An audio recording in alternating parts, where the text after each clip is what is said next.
Mmeibia watu wangapi mpaka sasa hivi? Mmeibia watu wangapi mpaka sasa hivi? Toa sauti. Jumla mmeiba watu wangapi? Mmeibia watu watatu. Namba yako kwanza.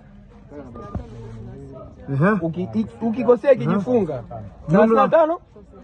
Nadhani angalia salio kwanza. Jumla ni shilingi ngapi? Na hizo hela siku mbili tu mshazimaliza. Wanatuma, kuna sema wanatuma. Hao wanatuma, wana mkubwa wao. Nyie mna mkubwa wenu wanawatuma. Wewe unasema shilingi ngapi? Mkubwa wenu wanatuma. Ulikuwa unasema una 400, una 500 na 24. Nyie mnatuchafulia kazi. Vijana wetu kwa mtaani wanaonekana nimeingiziwa lakini kwa niambie mwana. Milioni 2? Na yule wajana 600. Wala 7 kule kule. 140. Ngoja. 7 nyota. Mmemwibia ustazi 700 mjamuibia. Kijiji cha huku mliko muibia huyu blaza hapa. Amjeba 700.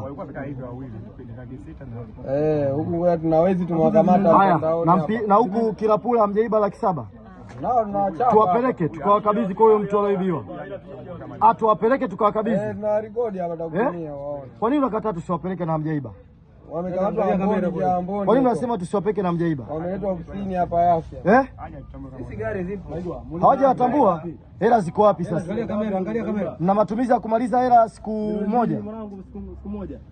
Sasa hela ziko wapi? Ngoja tuachane na hizo video tushamaliza. Hapa kuna